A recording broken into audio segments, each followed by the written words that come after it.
Ich bin Sabine Scherz und ich zeige euch heute, wie man ein Flexagon macht.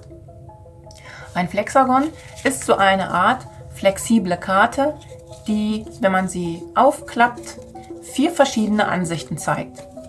Und hier habe ich mal drauf gedudelt, wie ihr seht.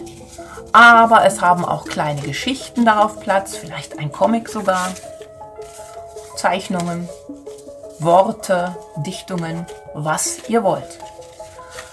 Und ihr braucht dazu Folgendes: ein quadratisches Blatt Papier, was ein bisschen fester ist als Druckerpapier, sagen wir mal so 120, 130 Gramm Papier etwa.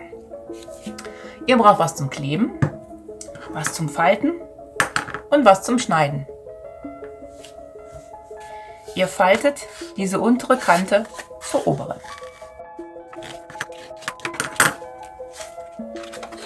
Und jetzt die äußeren Kanten zur Mitte.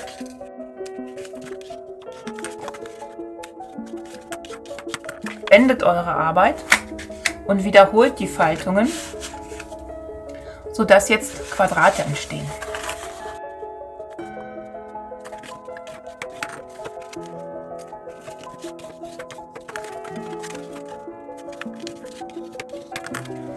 Euer Blatt sieht danach so aus.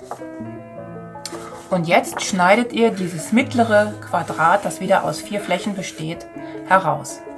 Ihr könnt dazu entweder eine Schere nehmen, eignet sich besonders, wenn ihr das mit Kindern macht, oder auch einen Cutter und ein Lineal.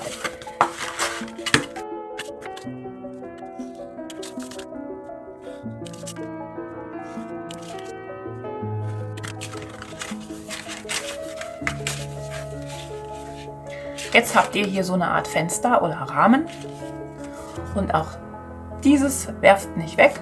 Ihr könnt versuchen, hieraus, es ist ja auch ein Quadrat, wieder ein Flexagon zu machen. Jetzt klebt ihr diese beiden Quadrate, die jeweils äußeren, oben links und unten rechts, auf das darüber liegende Quadrat bzw. das darunter liegende. Deswegen habe ich hier die Quadrate markiert, damit ihr seht, dass nur diese Quadrate jetzt den Klebstoff bekommen.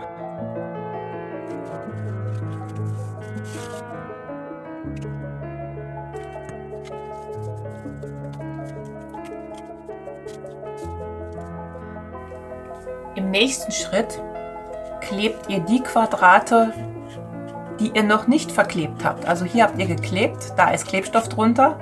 Diese beiden Ecken sind noch frei und jetzt werden eben diese beiden noch nicht verklebten Quadrate wieder mit Kleber eingeschmiert.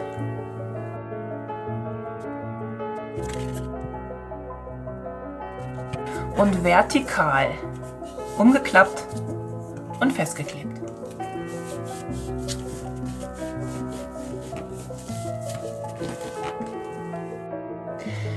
Wenn ihr jetzt die Karte das erste Mal in Betrieb nehmt, ist es vielleicht noch ein bisschen sperrig, aber fummelt euch das ein bisschen raus und das funktioniert.